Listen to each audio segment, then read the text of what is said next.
خداوند یسوع مسیح ہمارے منجی یشوع مشیح کے عظیم جلیل اور قدوس نام میں آپ سبوں کی سلامتی ہو۔ نبیوں کی کہانی بائبل اسٹڈی پروگرام کے ساتھ ہارون خان آپ کی خدمت میں حاضر ہے، اور ہم خداوند کے زندہ پاک کلام میں سے بائبل مقدس میں سے یرمیہ کی کتاب کو سیکھ رہے ہیں۔ اس وقت کے حالات و واقعات کے حوالے سے خداوند کی مرضی کو، خداوند کے کلام کو اس کی پاک روح کی ہدایت سے اور پاک کلام کی روشنی میں سمجھنے کی کوشش کر رہے ہیں۔ عزیزو، آپ سبوں کے لیے برکت کی اور سلامتی کی دعا، خداوند کے خوف میں بڑھنے کی دعا، خداوند کے ساتھ چلنے کی دعا اور خداوند کی آواز کو سننے کی دعا۔ جیرمیہ سیریز کا 49 پروگرام ہے۔ گزشتہ پروگرام کے تسلسل میں ہم یہ سیکھ رہے ہیں کہ کس طرح خداوند بابل کو جج کرتے آئے ہیں through out the history. Babylon جو کہ ایک استارہ ہے، ایک علامت ہے خداوند کے لوگوں کے خلاف، خداوند کے شہر کے خلاف کھڑے ہونے کی، کیونکہ دیر آر 2 سٹیز جو علامت کے طور پر استعمال کی جاتی رہی ہیں بائبل میں شروع سے، یروشلم اور بابل۔ یروشلم خداوند کا شہر، اور بابل جو ہے اسے کلام مقدس شیاطین کا اڈا کہتا ہے۔ اور پھر بابل کی جو ٹریٹس ہیں، جو اس کی کیریکٹرسٹکس ہیں، اس کے ساتھ ہم دیکھتے ہیں بہت سی سٹیز، بہت سی کنٹریز آج ریلیٹ کرتی ہیں، اور ان دی اینڈ ایونچولی حتمی طور پر بابل کا تباہ ہونا ضرور ہے، جیسے ہم ریویلیشن 18 میں پڑھتے ہیں، جہاں پر لکھا ہے کہ بڑا شہر بابل گر پڑا، شیاطین کا مسکن، ہر ناپاک روح کا اڈا، ہر ناپاک اور مکروہ پرندے کا اڈا۔ یہ سب چیزیں ختم ہوں گی ایونچولی، لیکن اوور دا ایئرز بھی چونکہ یہ یروشلم کے اگینسٹ آتا رہا ہے، خداوند اس کو جج کرتے رہے، اور خداوند کہتے ہیں کہ اے میری امت کے لوگوں اس میں سے نکل آؤ، تاکہ تم اس کے گناہوں میں شریک نہ ہو اور اس کی آفتوں میں سے کوئی تم پر نہ آ جائے۔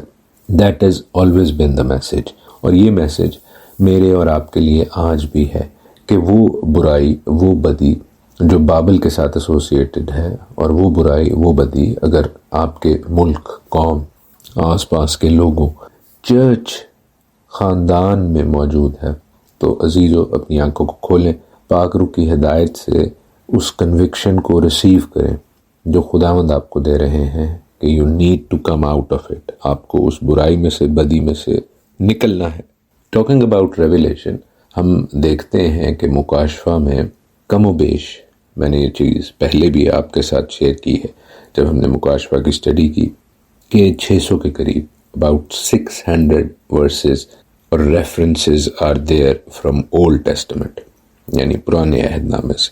تو اگر کوئی مکاشفہ پڑھنا چاہے اور سمجھ کے ساتھ پڑھنا چاہے تو عزیزو خداوند کے کلام کے پہلے حصے کو پڑھے بغیر مکاشفہ کو سمجھنا بالکل ناممکن ہے۔ اسی لیے بہت سے دوست جو مکاشفہ کو پڑھتے، سمجھتے اور ایون سمجھانے کی بھی کوشش کرتے ہیں، اگر ان کا نقطہ نظر کلام سے، پورے کلام مقدس کے ساتھ ہم آہنگ نہیں ہے، تو وہ اپنی سی کہتے ہیں، ان کی بات میں وزن نہیں ہوتا، ان کی پروبیبل تھیوریز جو ہیں وہ بھی فضول ہوتی ہیں، کیونکہ عزیزو کلام پاک کو پڑھنے کے لیے ہمیں خداوند کی مرضی کو سمجھنے کی ضرورت ہے، جو کہ ایک ہے۔ It is through out one, وہ بدلتا نہیں ہے، وہ لا تبدیل ہے، انچینجبل گاڈ ہے۔ ایسے نہیں ہو سکتا کہ ہم ریویلیشن کو ان اٹس اون سیلف پڑھیں، اسے کلام پاک کی روشنی میں ہی پڑھا جاتا ہے، اور صرف 1-2 کتابوں نہیں بلکہ پورے کلام پاک کی روشنی میں، اسپیشلی اولڈ ٹیسٹمنٹ کے حوالے سے، جیسے میں نے آپ کو بتایا۔ آج ہم دیکھیں گے صدقیہ بادشاہ کے حوالے سے کہ کس طرح اور کس ٹائم فریم میں اس کے ساتھ جو باتیں ہو رہی تھیں، یروشلم کے ساتھ جو باتیں ہو رہی تھیں، اور کس طرح یرمیہ سے یہ بیٹان ایزیکیل کی طرف منتقل ہو رہا ہے۔ ایزیکیل اس کا 1 چیپٹر اگر ہم دیکھیں تو ہمیں پتہ چلے گا، وہاں پر لکھا ہے کہ 30ویں برس کے 4تھے مہینے کی 5ویں تاریخ کو یوں ہوا کہ جب میں نہر کبار کے کنارے پر اسیروں کے درمیان تھا تو آسمان کھل گیا اور میں نے خدا کی رویتیں دیکھی۔ ہم دیکھتے ہیں کہ ایزیکیل کی لوکیشن کیا ہے، وہ بابل میں ہے، وہ اسیری میں ہے۔ بہت سے لوگ غالباً یہ بھی کہتے ہیں کہ خداوند صرف یروشلم میں کلام کرتے ہیں، نہیں، ہم دیکھ رہے ہیں کہ ان کا کلام جو ہے وہ دنیا کے کسی بھی کونے میں ہو سکتا ہے، اور اسپیشلی جب آپ اسیری میں بھی ہوں تو دیر از نو ایشو۔ اب یہ دیکھیے کہ یہاں پر کیسے لکھا ہے کہ وہ 30ویں برس کا ذکر ہے۔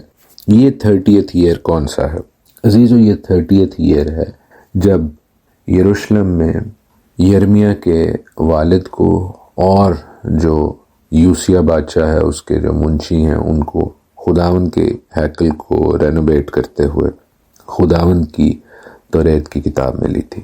یہ 30th ایئر وہاں سے ہے۔ اچھا، گزشتہ پروگرام میں جو 48 پروگرام تھا جرمیہ سیریز کا، میں نے ذکر کیا کہ خداوند نے جرمیہ 51 میں یہ بات بڑے واضح طور پر لکھی ہے کہ خداوند خدا اپنی قوم کی میراث ہے، جہاں وہ بابل کو، جہاں وہ باقی قوموں کو جج کرنے کے حوالے سے پروفیسیز کر رہے ہیں جرمیہ کی معرفت، وہاں پر وہ اپنی قوم کو کاٹنے چھانٹنے کا تو کہتے ہیں، لیکن ساتھ ہی ساتھ یہ کہتے ہیں کہ میری قوم کی میراث کون ہے؟ میں ہوں۔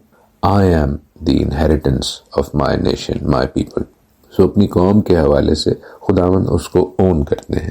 اور ایزیکیل میں بھی اگر ہم اس کے 34 چیپٹر میں جائیں تو ہم یہ دیکھتے ہیں کہ کس طرح 30ویں اور 31ویں آیت میں لکھا ہے کہ وہ جانیں گے کہ میں خداوند ان کا خدا ان کے ساتھ ہوں، اور وہ یعنی بنی اسرائیل میرے لوگ ہیں، خداوند فرماتا ہے، اور تم آئے میری بھیڑو، میری چرگاہ کی بھیڑو انسان ہو، میں تمہارا خدا ہوں، خداوند خدا فرماتا ہے۔ سو خداوند اپنی قوم کو ڈانٹتے ہیں، اس کو تنبیہ بھی کرتے ہیں، لیکن اس کے ساتھ بھی کھڑے ہوتے ہیں۔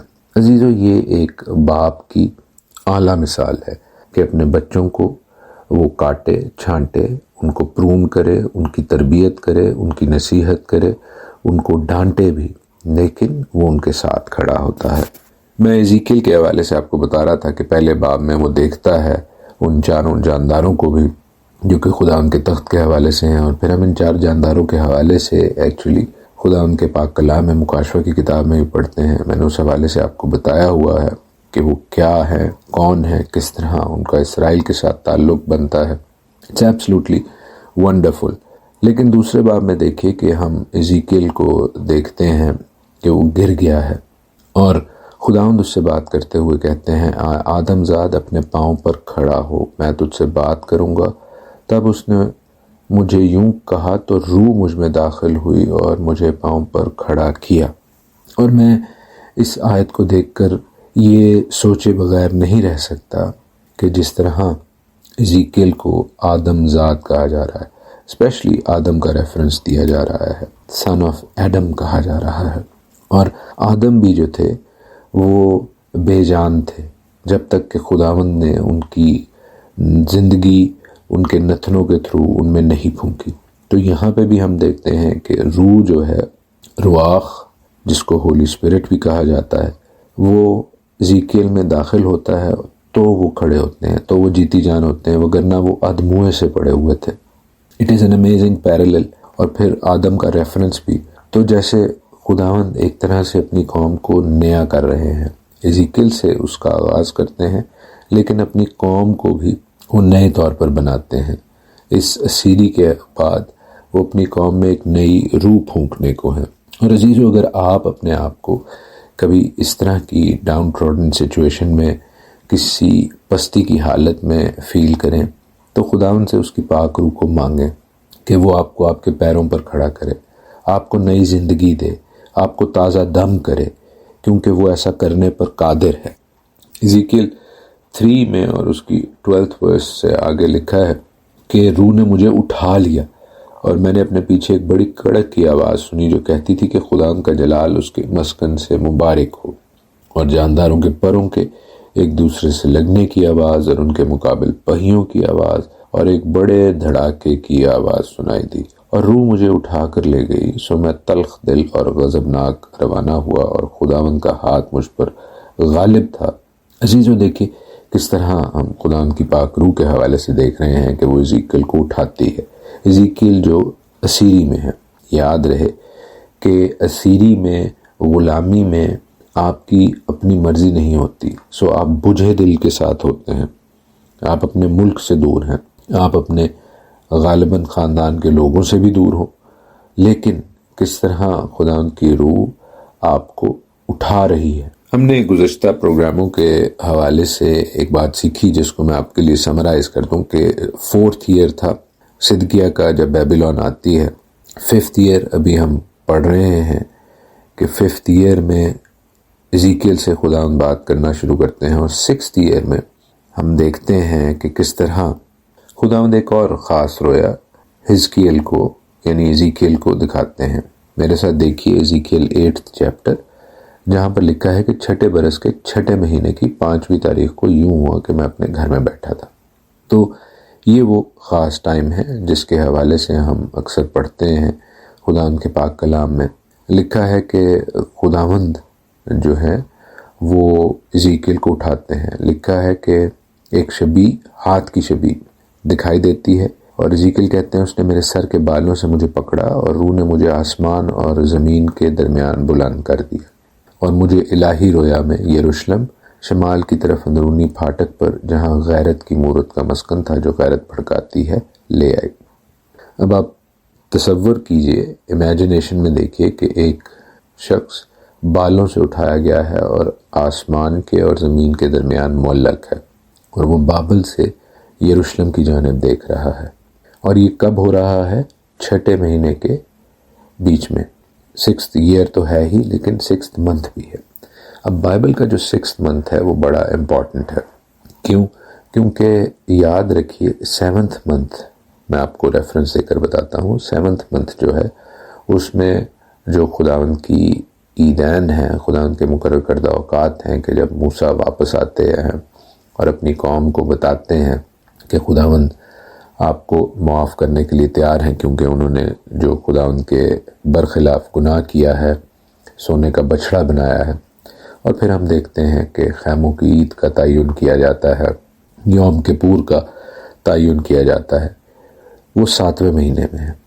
لیکن 7ویں مہینے سے پہلے کون سا ہے؟ 6 مہینہ. اس میں اسرائیل کیا کر رہے تھے؟ اس میں اسرائیل گریہ وزاری کر رہے تھے، ویپنگ کر رہے تھے، خدا ان سے معافی مانگ رہے تھے اپنے گناہوں کے حوالے سے، خاص طور پر سونے کا بچڑا جو بنایا تھا. اور پھر موسیٰ نے خدا ان کی جو احکام کی تختیاں تھیں وہ توڑ دی اور کہا تھا کہ میں اوپر جا کر پہاڑ پر تمہارے لیے معافی مانگتا ہوں خدا ان سے. تو نیچے اسرائیل توبہ اور گریہوزاری کر رہے تھے. اب یہ 6 مہینہ جو کہ اس حوالے سے مشہور ہے، اس حوالے سے یاد کیا جاتا ہے، اس 6 مہینے میں اسرائیل اور اسپیشلی یروشلم میں کیا ہو رہا تھا؟ دیکھیے لکھا ہے کہ خداوند کی پاک روح نے جب ایزیکیل کو اٹھایا تو اسے کہا، آیا آدم زاد اپنی آنکھیں شمال کی طرف اٹھا. میں نے اس طرف آنکھیں اٹھائیں اور دیکھتا ہوں کہ شمال کی طرف مذبح کے دروازے پر غیرت کی وہی مورت مدخل میں ہے. اس نے پھر مجھے فرمایا، آدم زاد تو ان کے کام دیکھتا ہے، یعنی وہ مکروہات عظیم جو بنی اسرائیل یہاں کرتے ہیں، تاکہ میں اپنے مقدس کو چھوڑ کر اس سے دور ہو جاؤں، لیکن تو ابھی ان سے بھی بڑی مکروہات دیکھے گا. تب وہ مجھے صحن کے پھاٹک پر لایا اور میں نے نظر کی اور کیا دیکھتا ہوں کہ دیوار میں ایک چھید ہے. اس نے مجھے فرمایا، آدم زاد دیوار کھود. اور جب میں نے دیوار کو کھودا تو ایک دروازہ دیکھا. پھر اس نے مجھے فرمایا، اندر جاؤ اور جو نفرتی کام وہ یہاں کرتے ہیں دیکھ. اور جب ایزیکیل اندر جاتے ہیں تو دیکھتے ہیں ہر قسم کے رینگنے والے کیڑے اور مکروہ جانوروں کی سب صورتیں بنی اسرائیل کے بت گردا گرد دیوار پر منقش ہیں. بنی اسرائیل کے بزرگوں میں سے 70 شخص ان کے آگے کھڑے ہیں، اور یازنی اب انصافاً ان کے وسط میں کھڑا، اور ہر کے ہاتھ میں بخور دان ہے اور خوشبو بخور کا بادل اٹھ رہا ہے. سو ہم دیکھتے ہیں کہ یہ تاریکی کے کام کیے جا رہے ہیں، اور کہاں کیے جا رہے ہیں؟ ہیکل میں کیے جا رہے ہیں. That is why Israel was judged. That is why Jerusalem was judged.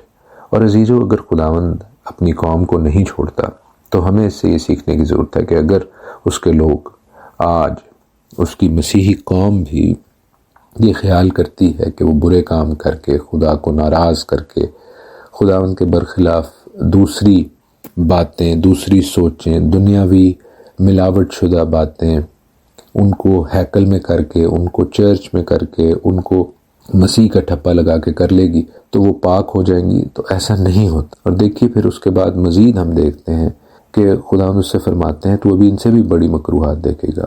وہ خداوند کے گھر کے شمالی پھاٹک پر لاتا ہے، اور وہاں پر عورتیں بیٹھی تموز پر نوحہ کر رہی ہیں. یہ تموز وہ ہے جو نمرود کے حوالے سے بتایا جاتا ہے، اور غیر خداؤں میں، دوسرے گاڈز میں شامل کیا جاتا ہے، خداوند کے برخلاف ہے۔ اور عزیزو دیکھیں کس طرح اس کے حوالے سے ہیکل میں بات کی جا رہی ہے، عبادت کی جا رہی ہے، گریوزاری کی جا رہی ہے۔ دس از ایبسلوٹلی اپولنگ، ڈسگسٹنگ۔ اور خداوند عزیزو آج آپ سے اور مجھ سے بھی اسی طور پر ہم کلام ہوتے ہیں کہ اگر ہماری زندگی میں کوئی مکروہات ہیں جو خداوند کے کلام کے برخلاف ہیں، اکثر سوال یہ کیا جاتا ہے کہ ہم کیسے جانیں گے کہ یہ مکروہات ہے؟ عزیزو آپ خداوند کے کلام کو پڑھیں، اس سے آشنا ہوں، اور یاد رکھیں کہ خداوند کل اور آج بلکہ ابد تک یکساں ہیں۔ خداوند آپ کو اپنے پاک کلام سے آج کے پروگرام سے برکت بخشیں۔ ہم اس اسٹڈی کو جاری رکھیں گے۔ God bless you all.